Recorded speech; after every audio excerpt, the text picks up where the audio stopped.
Question कहता है a chartered accountant applies for a job in two firms X and Y. एक CA ने X firm में भी जॉब अप्लाई किया और वाई फर्म में भी जॉब अप्लाई किया। He estimates that the probabilities of his being selected in firm X is 0.7. Probability ये कि वो X में select हो जाएगा is 0.7 and being rejected at Y is 0.5 और इस चीज़ की probability कि वो Y में reject हो जाएगा, उसको Y में job नहीं मिलेगी, the probability is 0.5. आगे बढ़िए। The probability of at least one of the applications being rejected is 0.6 और ये प्रोबेबिलिटी की एक तो रिजेक्ट हो ही जाएगी, चाहे तो x रिजेक्ट कर दे चाहे तो y रिजेक्ट कर दे, उस चीज़ की प्रोबेबिलिटी की एटलीस्ट एक रिजेक्ट होगी, वो दी हुई है 0.6। पता ये करना है what is the probability that he will be selected in one of the firms. आपको ये पता करके बताना है कि किसी एक फर्म में उसका सिलेक्शन हो जाएगा, इसका प्रोबेबिलिटी पता कीजिए। तो probability of being selected in firm X is equal to A. मान लीजिए कि वो इवेंट ए है कि एक्स में सिलेक्शन हो गया और वाई में रिजेक्शन हो गया, वो इवेंट हमने बी के तौर पर रखा है।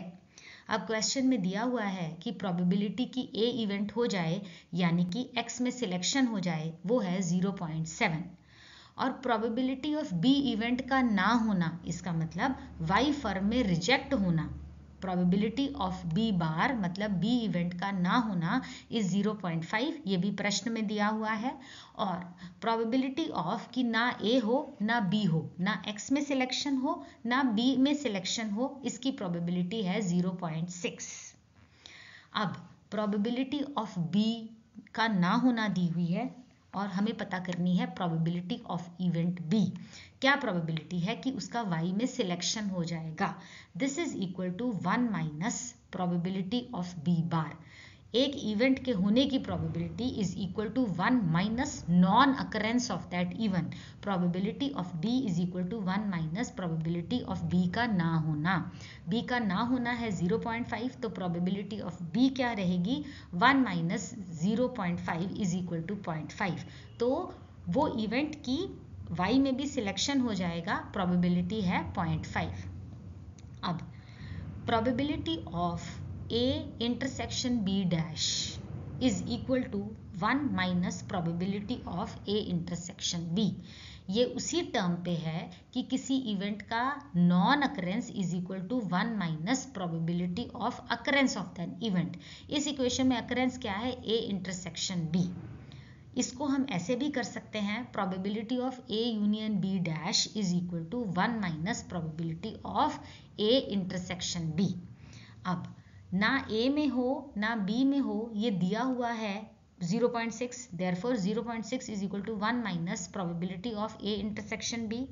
तो ए इंटरसेक्शन बी हो गई 0.4 कि ए में भी हो जाए बी में भी हो जाए, इसका इंटरसेक्शन है 0.4। आपको पता करना है A union B. A union का फॉर्मूला, क्योंकि ये म्यूचुअली एक्सक्लूसिव इवेंट्स नहीं हैं, इसलिए A union B is equal to probability of A plus probability of B minus probability of A intersection B. Probability of A लिखिए 0.7, B लिखिए 0.5 minus intersection की probability 0.4 है, तो आपका आंसर आता है 0.8। कि क्या प्रोबेबिलिटी है कि किसी एक फर्म में उसका सिलेक्शन हो जाएगा? The probability is 0.8 is your answer. Thank you for watching. Please मेरे चैनल को लाइक कीजिए, शेयर कीजिए, सब्सक्राइब कीजिए। Stay tune for more questions.